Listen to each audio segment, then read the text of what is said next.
Welcome to podcast 43. Yes, yes, yes, yes, maybe, but yes. Right. Hello, welcome back to podcast 43. It is your host, Chris Borg, and of course, I'm always joined with my co-host, Fulton Collins. So how are you doing, Fulton? I'm doing fine. I can't really complain. How about you? Well, I'm actually doing really bad, and I am going to complain. So pull up a chair. Well, we've Because got it's an gonna be hour a to while. take care of it. You know what I mean? Yeah, no, it's been busy week. Haven't Yeah. had a whole lot of time to watch movies, but that's something that I can mitigate this week. You know Now what, Chris? that I'm over that hump. It happens all the time. It's a weird byproduct of us doing this, of doing the podcast. But in a movie or in a week where I don't watch a lot of movies, I'm like, fuck, what am I going to talk about? It's kind of strange. I feel Yeah, like I no, have to at totally. least hit like a certain number of movies before we hit record. I have plenty of Three Stooges shorts that I can talk about. I guess those are short films. So They still constitute. So yeah, exactly. But yeah, so I guess we can dive into our feature film this week. George A. Romero's 1977 film Martin. mhm. I guess I'll let Fulton take it away because it was his suggested film. Yeah. So mainly, I think out of the George A. Romero films I've only seen Night of the Living Dead, which I love, and what's The this is Crazies. I've always wanted to see The Crazies, Oh, you but didn't you it didn't watch The Crazies with me? I always thought mm-mm. that you were there when I watched it. All right, never mind. Maybe I was there in spirit, but I wasn't able to be there physically. But there is one night I want to do coming up here soon where I watch the remake, or I watch the original and the remake in the same night.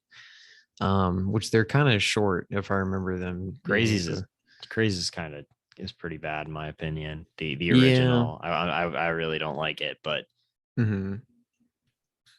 I don't know. I Yeah. okay, so but Oh yeah, wait. Shit. What's the follow up to Night of the Living Dead? Land of the No, no, that's Dawn of the Dead. Dawn of the Dead. Yeah. So those are the only two that I've seen. But I kind of wanted to see. Oh wait, did he do Creep Show? He did Creep Show. He did one of the segments on Creep Show. Yeah. Okay, so I've seen his segment in Creep Show as well. Sorry. So I kind of wanted to see what the man was like, kind of in a different form of horror other than, The Walking Dead. No pun intended. But so I thought this would be kind of an interesting place to start. I'm sorry if people weren't able to easily find it, because to my knowledge, we were able to find a copy, but it is hard to find physically. I And believe that there is a copy lying around on YouTube that somebody there is. graciously uploaded. Okay, cool. Yeah. So there's But that as well. it definitely is one of those that have a bit of the rights seem to be more in limbo. So Mhm, yeah, which is always unfortunate. mhm. That seems to be Especially the case for a for lot of his movies. especially for lesser known kind of low budget B horror stuff like this. It Mhm, feels like it's such a roadblock in the way of letting people enjoy something mhm. that's already kind of niche. So Do you classify it, I guess would be a better word, as B horror? I mean I don't mean that in like a as a pejorative. I just Mhm, think I mean it definitely is a very low budget movie. mhm. And it has, I mean, I guess it's like a psychological horror film.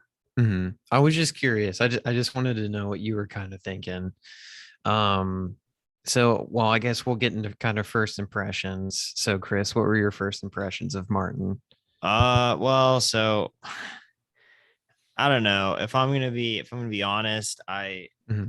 I wasn't super crazy about it. I really like the idea of like somebody that thinks that they're a vampire. Hmm. I've seen Vampires Kiss, the Nicolas Cage movie from the 80s, and I think that kind of does a better job with with that concept, and kind of Mhm. makes it turns it into kind of this black comedy horror film. And this I just think it kind of was all over the place. I really didn't like the shimmery score that was like kind Mhm. of going on. It was like wow wow wow, wow, when he Mhm. was doing stuff. Although I will say that his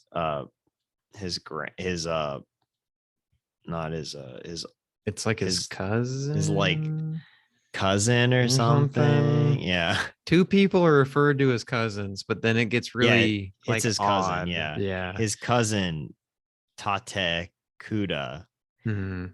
is Sick was name. yeah, pretty sick name. Mhm. Love the Lithuanian representation in cinema. Uh he's really he's the best part for sure, because he's just this really kind of eccentric guy that Mhm. acts like the main character. Martin, the titular Martin, is a vampire. So I think Mhm. but yeah, I don't know. I'm not really crazy about this one. Mhm. Um so kind of where I sit on it is that it reminds me a lot of a movie called Angst. And I would say Angst is definitely in comparison to this one is well, I mean, I think they're both kind of extreme in their kind of take on um I'm trying to find the right word, but they feel very true crimey, if that makes sense. They feel very gritty. And they kind of have the same tone to me, where you're seeing extremely messed up things that humans can do to each other in terms of like brutality and just insane acts of like violence. But there's like it just feels like it makes you kind of sick. That's kind of how it makes me feel. It just makes me feel very sad. But I think it is like I think both of them are very interesting movies. I would say I would rather watch this one more than Angst, because Angst pushes it to an extreme like extent. And for people who might not know, Angst is about like a serial killer who just gets out of jail, and he immediately starts getting back to doing the things that he was doing that made him end up in jail. Um, but with Martin, it starts out in a train, and we see our main character Martin, and he immediately finds a woman that he, I guess, finds desirable, that he wants to take her blood. But um and I guess I'll kind of get into the whole kind of vampire aspect of it, but I found it interesting because it's more of like a mentally, it's like it's a instilled like mental illness that's been given to him by his family, because their family It's has like this a curse. hereditary like Yeah, it's disease. it's very like, the idea I think is very funny, but then like the way the film portrays it, it's like, no, I mean, I could see why, if someone was born into this family, why they would kind of, if they got selected to be, Nosferatu, vampire, if they got selected to be that guy, I mean, if you're born up believing that you're supposed to be this sick, depraved animal, and he gives into kind of what he's been told. If Yeah. we're going to look at it in the way that his family like instilled this kind of thing in him, I found that to be really interesting. And I thought the scenes throughout the film, there are scenes in black and white where you're kind of seeing um, him in a more, or how would you say it? But I guess you're kind of seeing the fantasy that everyone has kind of created around him. And it's about him in this old, like, I guess, Transylvanian village. And he's playing the character of Nosferatu, and he gets this girl. And throughout the film, the girl will kind of call his name, which I kind of read to be kind of his urges coming back and bubbling up. Um, I don't know. I just found the film I don't know, like personally, I don't know if I like love the film or not, but I found it to be very interesting. Um, and there's just a lot of there's a few more things I just wanted to talk about. I'm sorry. I feel like I'm having like word vomit. No, Um, it makes sense to me. yeah. I just find I find this in The Crazies, which was the previous film that Romero made Mhm. uh from 73. I just find them just a lot more like kind of lackadaisical and Mhm. less coherent than I find Night of the Living Dead or Dawn of the Dead. They Mhm. just seem like kind of a little more uh all over the place. And I mean I don't know. I oh wait, no, I did see the other Romero that I saw recently, like just about like I think like maybe less than a year ago. Like I saw it this year. Mhm. Was Monkey Shines. I do Uh really want to see Monkey and that Shines. movie fucking rocks. Like Mhm. you watch Monkey Shines, yeah. Mhm. With I can't speak on the crazies, but with the kind of like the lackadaisical tone that you're kind of talking about, I kind of to me it felt like we were kind of like sitting with this character and having to like observe him. So I was kind of okay with like the looser kind of narrative and kind of feeling of following him. Yeah. Um Um I so yeah. I understand that. Yeah, because Mhm. it's like a lot more just about like the mental state of this character as they kind of bounce back and forth to like these like black and white um these black and white like flashbacks or like visions that he has. And Mhm. his kind of I don't know, just also like it's very horny movie too. It is. Don't forget It's that. very Though he like, not you as know. horny as next week's movie, though, I will say. I can Mm. already tell you that. Uh, Do we have to um, watch it together? me and the homies. Well, we're getting ahead of ourselves, Yeah, we're Fulton. My yeah, fault, my sorry, fault. sorry. But yeah, I don't know. He's just like Martin. Martin just kind of like I found the like relationship between him and the housewife to be like It was very odd. very odd dynamic where like Yeah. he has to like take care of that he's like doing chores for like this woman, and like she just like comes on to him. She's like a married housewife. Mhm. um very very Last Picture Show-esque, but I don't think Well, she has a sexually repressed gay husband. no, unfortunately not, you know. Are you aware that the original cut of this movie is 165 minutes? Really? Yes. Wow. So they cut 40 because the movie's like 124. So I guess they cut like 26 minutes out. No. The original Oh, wait. cut is 2 hours and 45 minutes. Mm. Now that might be stretching it. I did not know I did not know. I wonder if that cuts out there. I don't know. Well, to kind of go back to the housewife thing really quick, because this is the one of the things that I kind of wanted to touch on. Through I would say like around the like second act, he starts to or Martin starts to call into like a local radio station, and they call him the Count. And the radio jockey like asks him questions about what he does and how he finds women, and kind of like it's a further build out his character and kind of like his mental state. And he says that he's too shy, or well, he says he mainly goes after women in the way that he does, which is by, you know, drugging them and turning them unconscious and then taking their blood. He mainly does this because he's too shy to really have like any time. What did he call it? Like sexy time? Sexy Or time, yeah. yeah, he's like, I do this because I don't want to have like sexy time with them. I'm much too shy. And he finally finds this character in the housewife that is willing to have sexy time with him, and they get some form of like, or well, I don't want to say they, but he gets some form of comfortability with her, to where he can kind of open up and kind of, I guess, be his true self around her without all the vampire and blood and stuff like that. Um, and then, uh, should we say spoilers? I don't know. Yeah, let's. Yeah. I suppose. I mean, like, Mhm.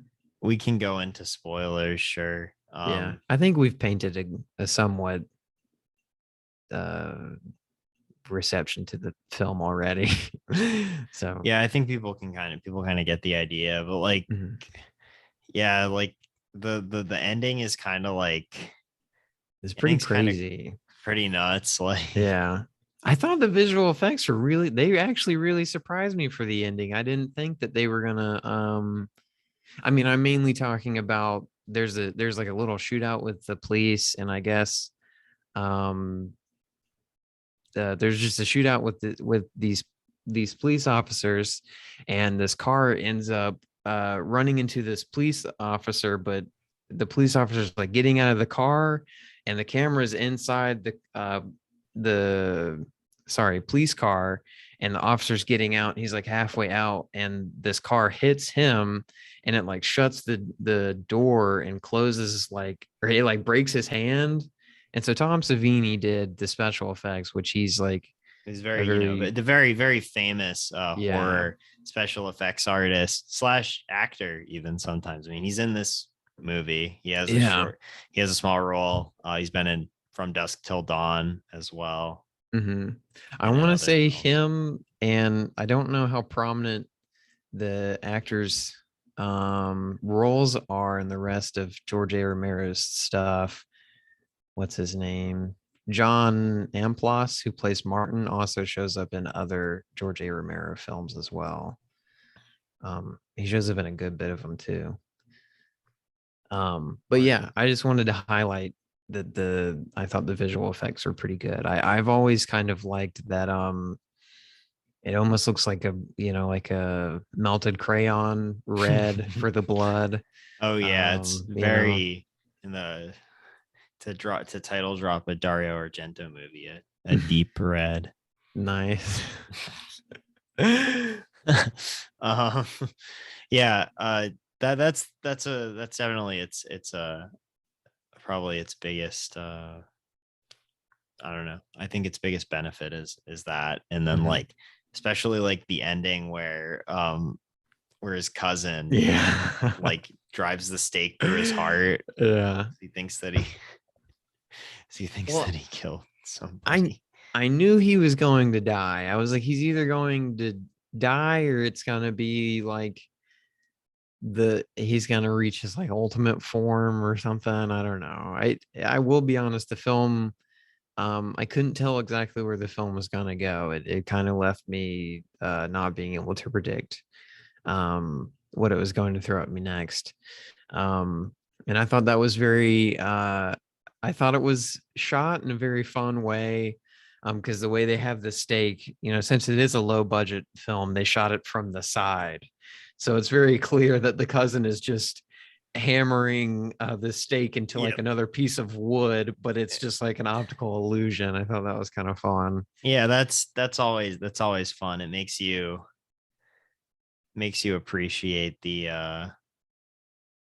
appreciate that, you can do that too, Yeah. because I mean it's still like, looks fine, I Mhm. guess. Yeah. um Um, but yeah, like I said, I don't really like this one too much. mhm. It's I just don't think it goes in the direction that I would have liked for it to go. Mhm. So yeah, just watch Vampires Kiss. I'll throw a recommendation on this, but if you're in a good mood, I wouldn't really recommend it because I find it to be very unnerving and disturbing. Um, and I also want to point out one more thing. With a lot of the women that he kind of tracks, not tracks, but I guess you could say tracks down, and he takes their blood. It's always kind of ambiguous as to whether they died or lived. In some cases you do see them die, but in some cases they kind of leave it a little bit open, which I think kind of adds to the tone. of it as well. So yeah, I guess I'm ready to move on if you are. Yeah, I am. I am. Yeah. Mhm. So I guess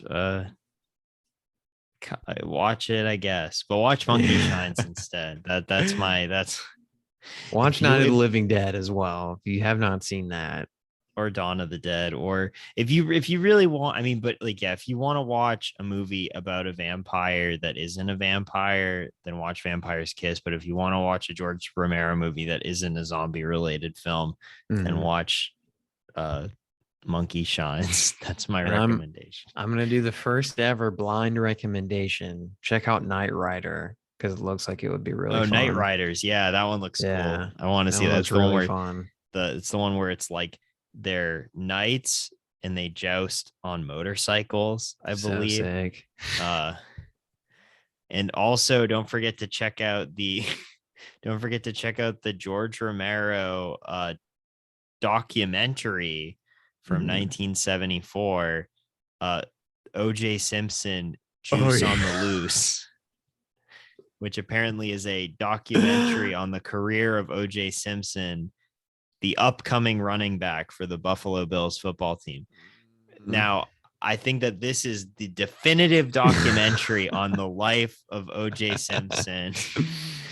And I'm happy that George A. Romero was able to get his hands on that footage and create something magical. So another blind wreck from me in the Romero oeuvre.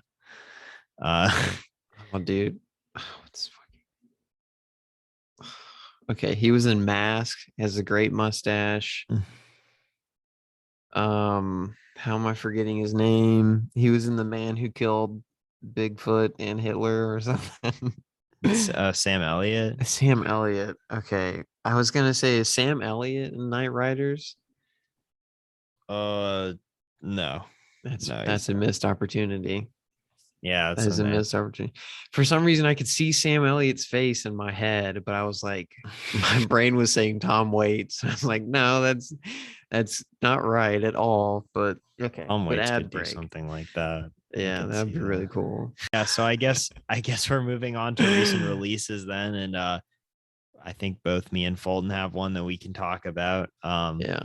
So without further ado, Fulton, what did Hmm. you think of the new James Bond film, No Time to Die, which I still have yet to see, but I am eager to check I will out. do. Uh, I'll do a spoiler free review.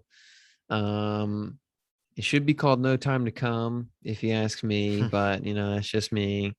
Uh, Um, uh, was James Bond just really not able to do the deed? um, you'll have to see the movie to find out. Okay, all right. um, so I guess I should say my kind of like what's my liking of the Daniel Craig era.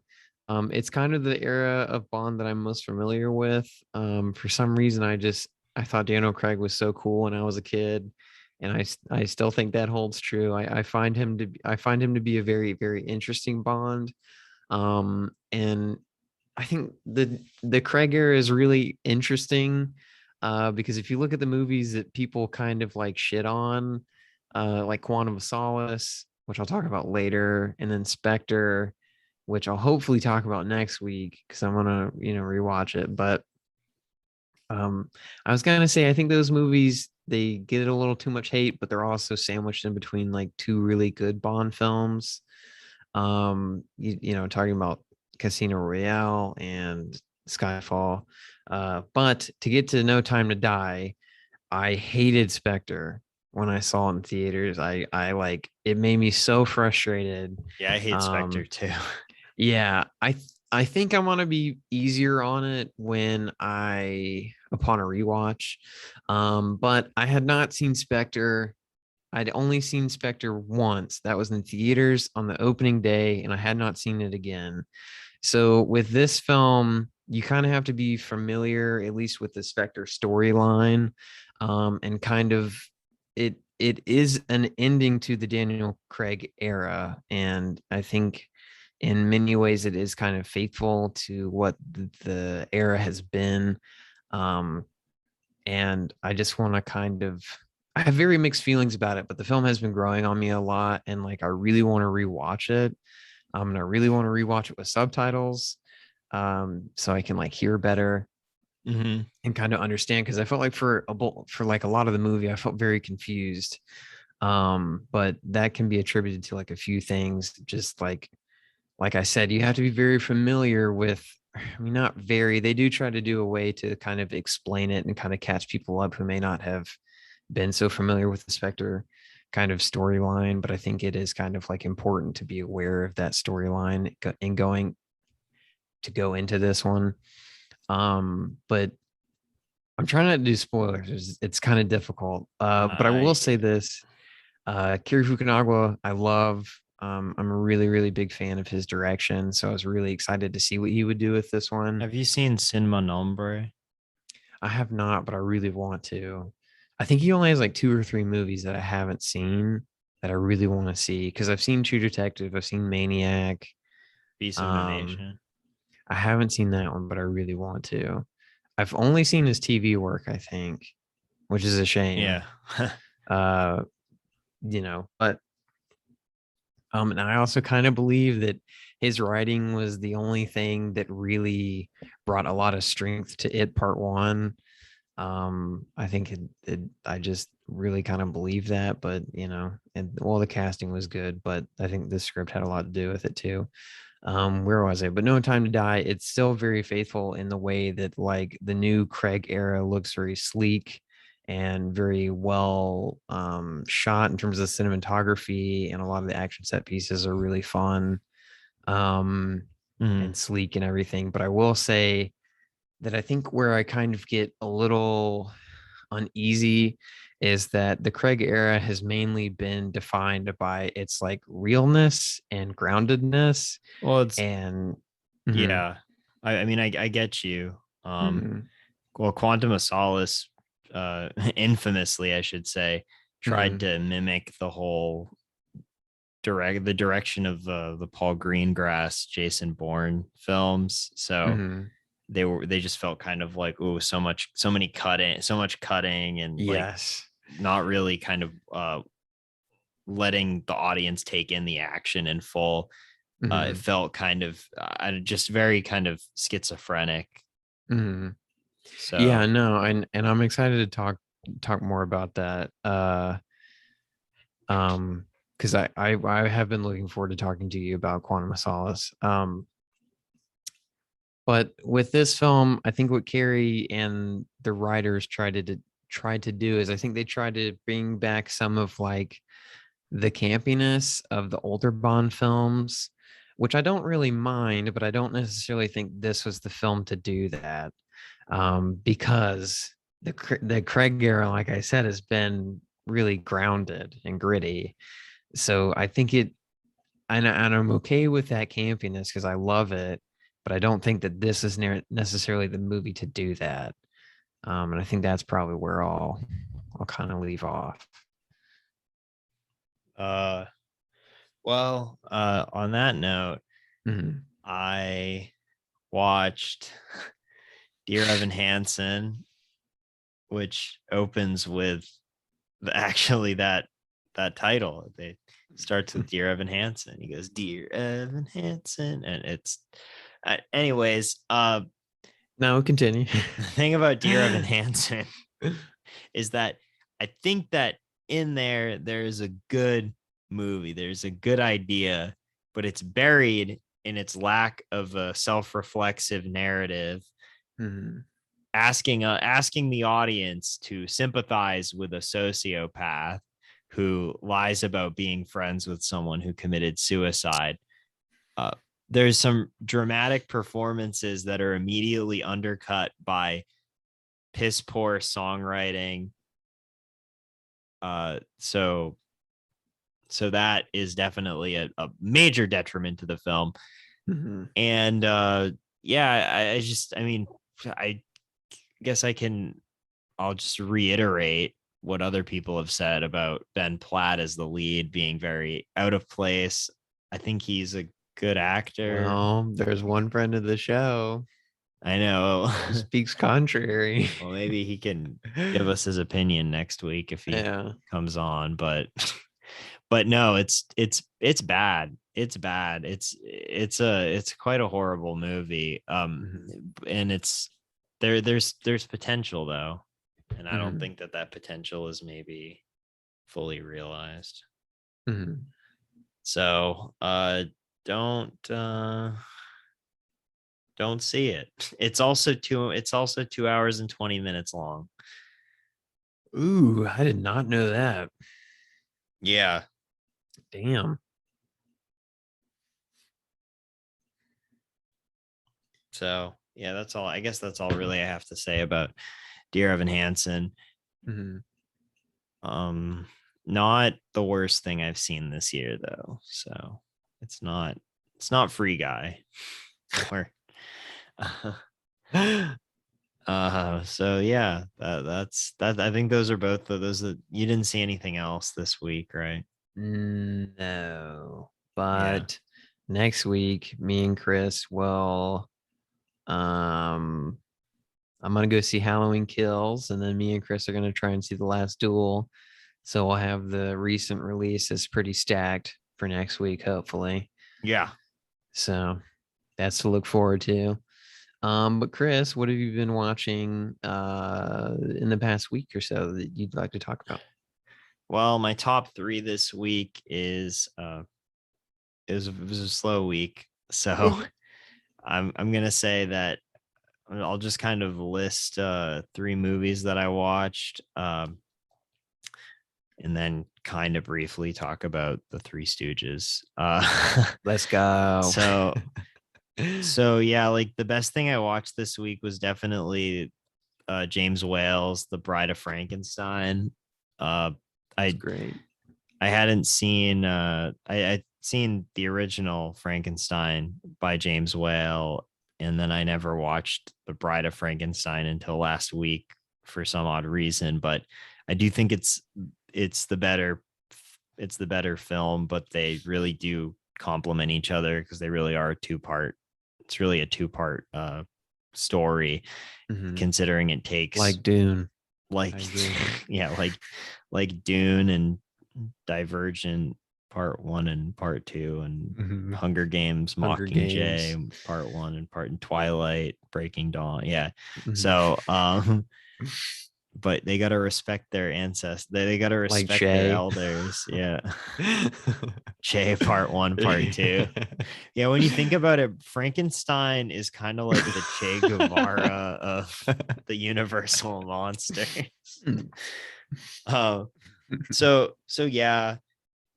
This, what I like about why I prefer this one over the first Frankenstein is that since the monster's already created, you have more time where he's able to like kind of understand what it is to be a human. And there's a really great scene where he lives with a blind man, and that's kind of similar to the novel, the original Mary Shelley novel, and I appreciated that.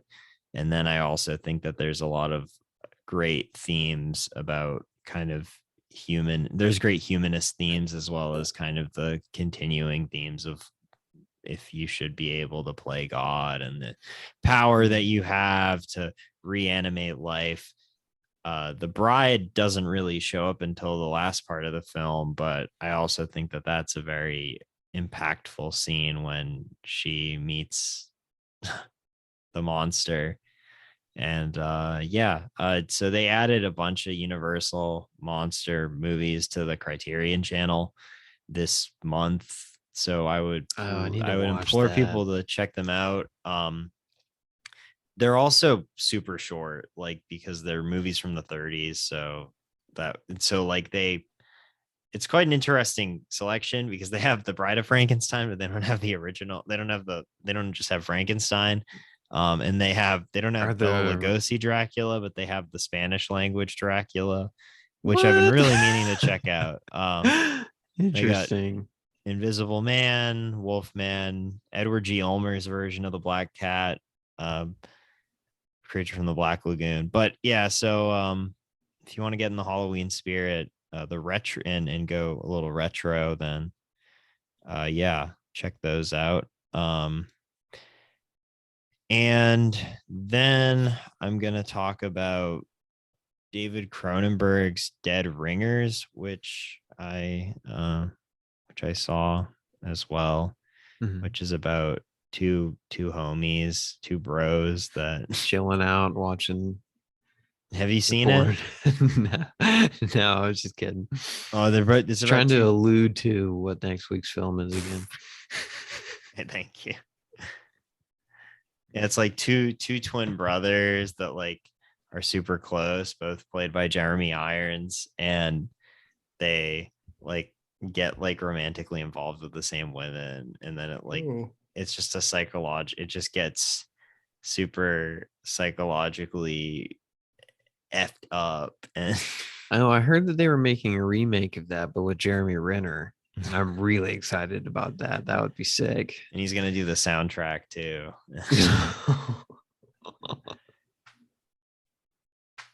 Yeah, that'd be sick. And so yeah, it's just a really weird movie, kind of exploring identity and what sense of self that you have when you look exactly the same as somebody else and how people perceive you. Yeah, it's definitely not like my favorite Cronenberg. It's no like Videodrome or Crash or Naked Lunch. But have you seen The Brood? No, I haven't seen The Brood. Brood's great. I really want to see The Brood. Yeah, the bruh. Bruh. And so my third thing that I'm gonna plug is this movie that I had to watch in my Latin film class, and it's a film made by a queer Puerto Rican filmmaker, which I mean, I didn't really know a whole lot about Puerto Rican cinema until last week. But this film is a film kind of exploring the intersection of those identities, and kind of what it means to be a Puerto Rican living in mainland US. And it uses a lot of found footage and documentary to kind of explain its points. I think that the acting is kind of amateurish, but it's definitely interesting. It's like only like 60 minutes too, but it's called Brincando El Charco, Portrait of a Puerto Rican from 1994. When I was talking to my professor about it, she said that she kind of always groups it together with the film The Watermelon Woman. The Water Boy. No. By Cheryl Dunn, from 1996, so 2 years later. And she kind of feels like they have a lot of similarities, but I have not seen The Watermelon Woman, so I can't speak on this point, but I would like to see it. I've heard it's pretty, it's pretty interesting work, but it's about a black lesbian, or a black lesbian. So yeah, just figured I'd plug that because it's like I would have never known about it if it wasn't for this class. Only like 23 people have watched it on Letterboxd. So, and then my last thing that's just a little bonus is the amount of Three Stooges that I've been watching, because I've already talked about in the past how much I like the Three Stooges, but also because of things to come in the future, with me and Fulton and friend of the show, Cash Robinson, about a short that we're working on that's inspired by those three lovable knuckleheads. But I'm gonna say that the one that people should seek out is False Alarms, which is a 36 short that with Mo, Larry, and Curly, where they're firemen. And the one that I watched today, No Census, No Feeling from 1940, where they have to take the census. And there's a scene where Mo takes a cheese grater and rubs it against the side of Curly's face as he screeches in pain. But yeah, I what would about you? recommend. What? Oh, I was just gonna throw my Three Stooges rec out, the Sitter Downers from 1937. Okay. It's on YouTube. Have you seen that one? I have not seen that one Ah, actually. a quick synopsis. The Three Stooges find women. They're like women, but they're like exact replicas of like the Three Stooges. I mean, they don't act the same way, but like in terms of like physical like traits, they look exactly the same. And so they want to marry them, and but the father won't let them. So they decide to strike in the father's house until he lets them marry the daughters. And that's kind of like that's the whole bit. But it's pretty funny. It's got some great physical gags as you would expect. But in terms of, excuse me, my top three, I'll start with Clive Barker's Hellraiser. Which, Chris, I wanted to bring something up to you when I was watching this, and this is probably because we had just watched Possession, but I thought the first half actually reminded me of Possession, because you have like this marriage that's kind of falling apart, and then you have this, monster that comes, in between the husband and the wife. So the first half I really liked, but the second half I found to be kind of goofy and kind of funny. But the first half I just really liked, because it was like this cool little like intense horror drama. And I really liked the idea of him having to be reanimated with like people's blood, and he would kind of like suck their bodies out. But I just really liked that kind of dynamic of the brother being back, Yeah. and her relationship, or his relationship with the wife, and how that affected the whole marriage and everything. And I thought that was very interesting. But then you get to the second half, and you have all these bites, and they all look really goofy, and one has the chittery teeth like It gets even worse, Fulton. Those are like the base level designs for the sequels, yeah. where you have, I want to say it's Hellraiser 2 or Hellraiser 3, where there's Mhm. the Cenobite that looks like Elton John. I mean, there is kind of one that already looks like Elton John, just a little bit more, rounder. And he has the big old glasses, the Oh wait, no, black then that is glasses. who it is. Why did I think it Yeah, was in the sequel? There's in the third one, there's a Xenobite that shoots CDs. that's sick. I mean, I'm Yeah. excited to keep watching him. I just thought like this movie, I was like, damn, that's actually, I mean, the movie has a lot of really cool imagery too. I don't want to, completely, act, be like I don't, like anything about the film. Or not that I don't like. Oh, sorry, got tripped up on my words. I do want to highlight that the imagery is very cool, in some aspects, but in some aspects, it looks very kind of funny. And I always like had seen Pinhead, and I was like, damn, he's really scary looking. But then I saw him in this movie, and I thought he looked kind of funny. But to move on from that, I'll do. Every October I like to watch a lot of horror movies and stuff.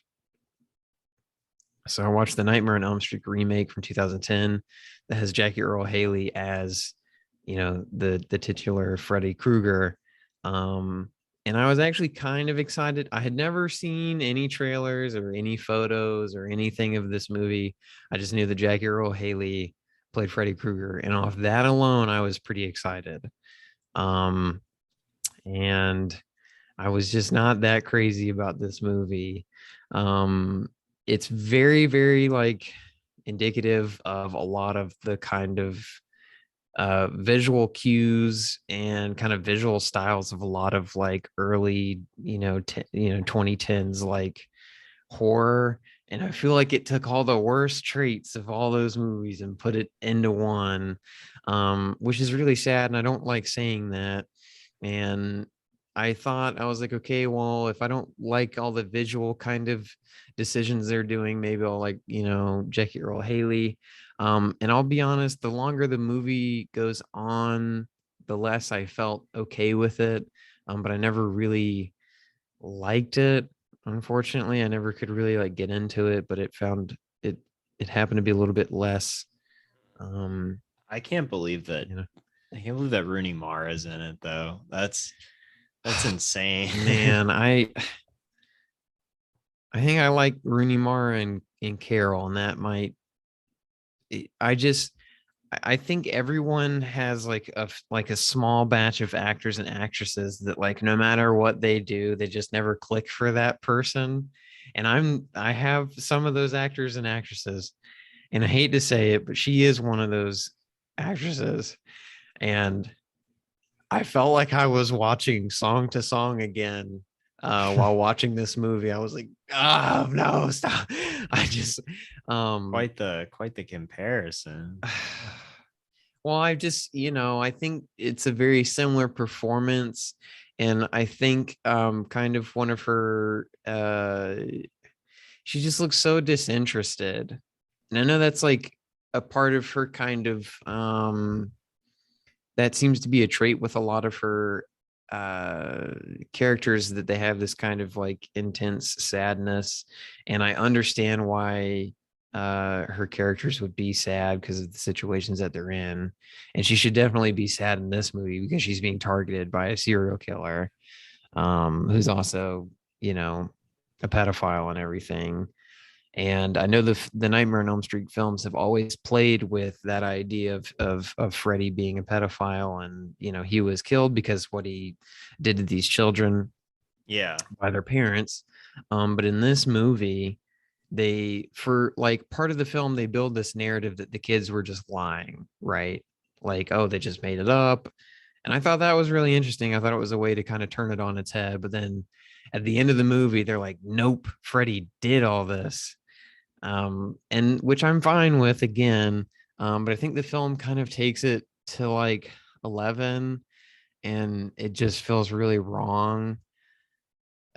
And there's a scene at the end with Rooney Mara and Freddy Krueger, and I don't want to like spoil anything, but I don't think anyone would be necessarily too mad if I did. But he puts Rooney Mara in the dress that she wore as a kid, and he's putting his knives on her, and is like, you like that? That's like where I touched you originally. And it's just, I just got a really icky feeling about it. I know that's most likely the point, but I just thought it was a little too far.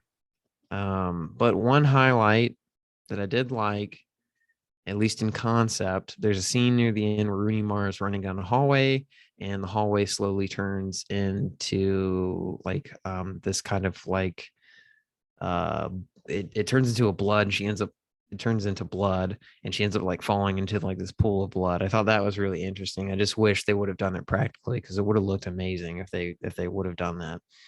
Lastly, I'll talk about Quantum of Solace, like I kind of mentioned earlier. And so, Chris, I totally see that comparison. I've never seen the Bourne films, but I'm very aware of their style. I've seen clips, and I do plan on watching the Bourne films here, hopefully soon. But I am trying to watch a lot, so it might get pushed back. But Yeah. excuse me. But that comparison that you made to them, that makes a lot of sense. And a lot of people really hate this one, from what I've been told.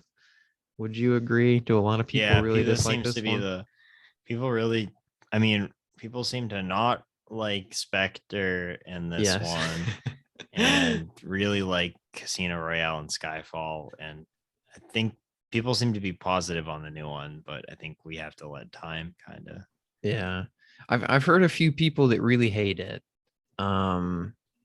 Which I think, like you said, time will be the best tell of it, because it's understandable with the ending of with the ending of an era for people to be kind of, lukewarm or negative towards it, because it's like leaving a friend. And if it's not done in the way that they might hope it might be, but Quantum of Solace. So it might just be because I've been told by so many people that this film is like the worst Craig era, Bond film, but I kind of enjoyed it. I thought it was fun. And the more I think about it, the more I kind of like it. And yeah, I thought it was, I don't know. I just thought it was a fun time. I mean, it's still a downgrade from Casino Royale, though. Oh yeah. I mean, I agree. But I just kind of accepted that it was a different style, and I really didn't mind kind of the way it was, and I didn't really mind how it was continuing the story. And now I will admit, I'm not a huge fan of shaky cam fighting. Shaky cam fighting. Then you're gonna hate the Bourne movies. I mean, you'll probably like the Doug Liman one, the Bourne, the Bourne Identity, but like, I'm okay with shaky cam as long as it's not done in a way where you legit, like, I understand using shaky cam to use the emphasis of a punch or to show like the roughness of a fight. Like, I completely am fine with that. But if I just want to be able to tell like what is going on, so if I can kind of get a sense of what's going on, I'm okay with it. But if it's shaky cam to the extent where it's just like just shaking the camera, just, to make it look, because I'm thinking about Marvel, right? Because there came a point in time where I think it's Civil War, because I remember being really pissed about this when Civil War came out, back when I was in middle school or whatever, whenever that was. I was so pissed. I was like, they're shooting everything in shaky cam and it looks like shit. So I think there's an effective way to do shaky cam, and I think there is a kind of a lazier way to do shaky cam, if I can be so blunt about it, which I don't like being, but I really can't think of the correct words to use for it right now. But in Quantum of Solace, I didn't really mind it, but it did teeter on the kind of extent where I couldn't tell what was going on. But I don't know. I just thought it was fun, and I really like the idea that they have been building in the Craig era stuff, where James Bond isn't really allowed. He isn't really allowed to sleep with women in the same way that he could, back in the earlier Bond films. And I only say that because every time, it's a cancel culture. Well, is that what you're no. I know. Yeah. I like the idea that, the women and people that he gets engaged with, they end up being hurt by, the sense of work that he has, or if that's the right way, if I'm saying that. But his work life immediately bleeds into his personal life, to the point where he like really can't have much of a personal life.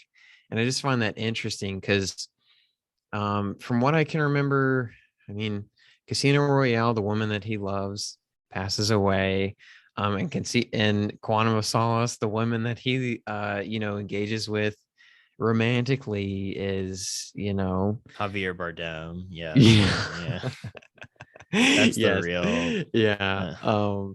But I just find it interesting that Bond is never really allowed to just kind of have free sex in the way that when I say free sex, I just mean like, without any consequence or anything. In these films, there's a lot of consequence with everyone that he's like, entangled with. I just find it interesting.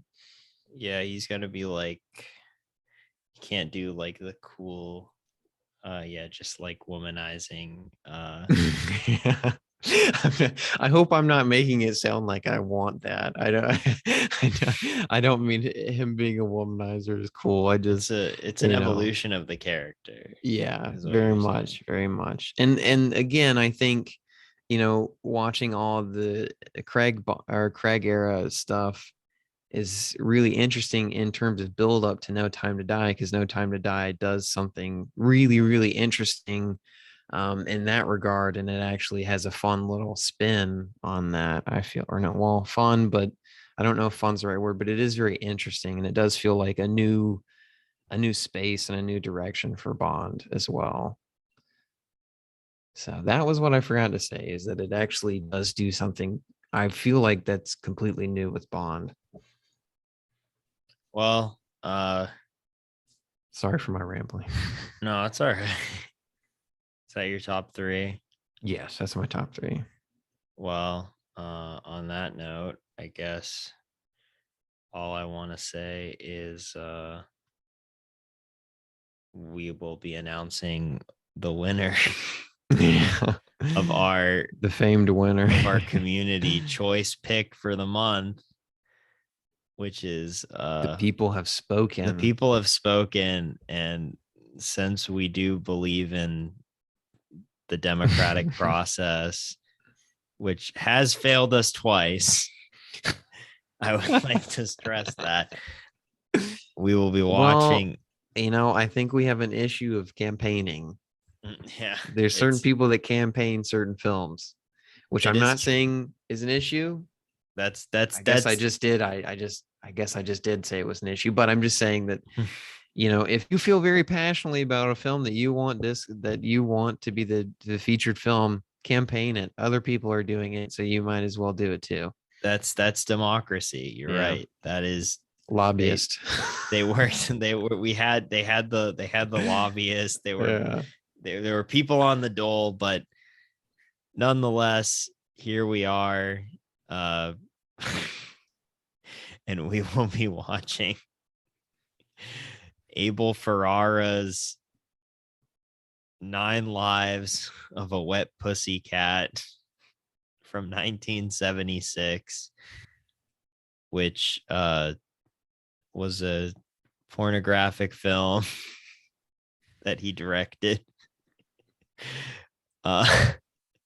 This is new territory. This is new territory for podcast 43. But he directed it before Driller Killer, and it's so if you've seen Boogie Nights, wouldn't that be sick if Paul Thomas Anderson would be able to go on our that would be really amazing. I would love that. But yeah, we'll be watching. Come on, Chris, get a little bit more pep in your step. I'm so excited. The boys are watching a porno. I'm so excited to discuss 9 Lives of a Wet Pussycat. And we might have a special guest on. And we might have episode. A special guest, hopefully. Yes. But yeah, I hope you guys have a good rest of your week, and stay safe. Stay safe and stay wavy. Stay horny. Stay horny, as they say. Hello, this is Chris from Podcast 43. Just figuring that I'd add as the outro to this episode the Abel Ferrara interview with Conan O'Brien from 1996. So enjoy. Abel, thanks a lot for coming on the program. Thank you very much. Nice to have you with us. I want to get to so much tonight, but I want to start actually with something I heard, and I don't know if it's true. I don't know who I'm talking to right now. I know who I'm talking to. I wanted to ask you about the... Conan. There you go. All right. Dennis. Cool. All right. All right, you just passed our sobriety test here. All right. I know. What made when you first started directing? I heard that you saw one film. Before you started directing, you saw one film that made you want to get into pictures and be a director, and that film was Texas Chainsaw Massacre. Is that the case? It was Bambi. Well, 6 of one, half a dozen of another. But is that what you saw that movie, and that's the movie that made you want to be a director? Texas Chainsaw Massacre. Maybe the film that got me into the league of directing, into feature film directing. You saw that movie and you thought, I can do that? I said, if I can't do that, I better quit. Yeah. All right. Well, and then you did your first film. Driving. We used to go to driving. It'd be you hear these chainsaws starting up in the background. It was a pleasant sound. You thought that was a pleasant sound, a chainsaw? It was a pleasant sound. Okay. At a local drive-in. All right. We grew up at a drive-in theater. Okay. Good deal. We're going to get those Stallone subtitles in here right away. Meaning what? What does that mean? I didn't catch you. You're What does talking that very mean? lowly. Now Then you get to your Where's first, my mic? Where's your my first mic? film. There's your mic right there. I'll just hold it up a little higher. I'm used to being on the other side of the camera. So That's it's okay. This is cool. new It's all experience. copacetic, baby. It's a new Now, experience, yeah. you worked with Madonna in your film Dangerous Game. I heard that she was difficult with you on the set. Is that the Madonna? case? Yeah. Difficult? No. She was a cup of tea. Come on, she was Wonderful. difficult. People don't want to hear she was a cup of tea. They want to hear she was Why difficult. was she difficult? I heard that She she kept wanted. wanting me to beat up Keitel. That was her thing. She says, if you're any kind of director, you'd beat him up. I said, beat him up? That's my way of being a director? Yeah. Beat him up. You can beat him up? I Why said, did she maybe want you- tomorrow. Why did she want you to beat up Harvey Keitel? You tell me why. It's a Okay. sobriety Here's the test. story. It's a sobriety test. About 3 years ago, how the hell would I know? Sobriety test. All right, Go now ahead. Keitel. I want to talk about Harvey How's the Keitel. baby? Did you say? I want to talk about Harvey Keitel. Go ahead. Where is it? I'll kick his ass. Where is it? You want to kick I'm Harvey ready to- Keitel's I'm ready ass? to beat him up now. Really? Because Took we me have 3 him years. backstage, ladies and That's right, gentlemen. let him loose. Really? Let him loose. All right. Me and Dennis will do it. Wait, you're gonna bring Dennis in on this? Dennis, you okay with that? He's a big guy.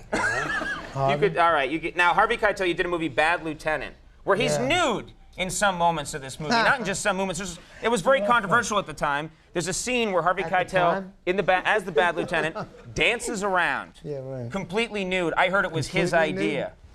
Was that his idea? Wouldn't be my idea. I mean, was he completely nude? They were looking at him. I believe he was. Yeah. Let's see if I No, that's. feel happy. So, and he just came to you and said, you started to I shoot a want to be scene. nude. I want to start off nude. I work my way up to fully dressed. And you just said okay. Come on, man. That wasn't in the script. Was it in the script? It's always in the script. When it says when there's a white space, it's completely nude. That's how we start. We all start naked. Okay, all Even right. the crew starts naked. Then we work our way up. Now you just worked with. Tell us about this guy. You just worked Oh, my with Dennis. flower. What? Dennis Leary. Oh my God. Oh my God. Here. You. Dennis. Would you like to work with me in our next film? I want to work feel nude. like I want to work nude. nude. So we'll start off nude. Work our way into a. What's he doing? Watch out. Is it just me? I mean, It's alive. Yo, Max. There's the king. you just noticed Max. Yeah, he's been here a little while. Yeah. I noticed it. Abe, remember the I noticed music when him. you came in? Yeah. That was Max. I try to remember it. Now, I understand. I want to get to this. You have an idea for a TV show that you want to do, and it sounded a little unconventional. Here we Tell go. us about the TV show. We're gonna do it. It's not an idea for it. It's absolutely gone. 20th Street. You ever go to 20th Street, Silverado? It's a no. go-go I know, I've club. been to 20th A Street. topless Go-Go Club. topless go-go club. So we're gonna have our own little what's that Boston series? With the Combat bar. Zone? No, the series. Cheers. Oh, Cheers. cheers. Cheers. Okay. It's Cheers a little TNA, right on 20th Street. Inside, outside. So I feel like I got these two Boston guys almost look identical. I'm like, no. Cheers with a little TNA. Little TNA and I Cheers. cannot wait for the network promo on that. It's not gonna It's be no cheers word. with a little TNA. All right, well, you And got we're gonna be to. live. 10 minutes every week gonna be live, so you can get in a cab and come down and be right in there. Be on TV. Anyone can come down and be on the TV show. Well, you gotta pay admission. You can come back and be here. All right, good Go Lord. out in the street like cops. All right. Be running up and down 20th Street. I would, all of I 20th would, Street would be I our would watch stage. this show. I would watch a show You could come with down and topless be in women it. in a bar, and could anyone in the come world in. can show up if they pay admission, right? That's right. Be All right. there with Marky and all the boys in the VIP lounge. Marky? Marky, you know Marky? Oh, another Marky boss. Mark. Another boss in there. Okay. That's three, baby. That's three. Abel Fry will be right back. Yeah, we're gonna. Let me hand the card. Yeah, that's what it says. The movie, I'm going to plug your movie before we do that. The Funeral opens Friday, November 1st. Check out this movie. Claudia Schiffer's in that movie. She makes her acting debut. And that's the new movie. Claudia's in the new movie. She's not in The Funeral? You make mistakes too. She's not in The Funeral. Read that. Crash. She's in the Crash Test Abel, Dummy. people are quite aware that Crash Test People Dummy. are quite aware that I make mistakes. And we'll be right back with Crash Test Dummies. Dummies. All right, Abel, thanks so much for coming by.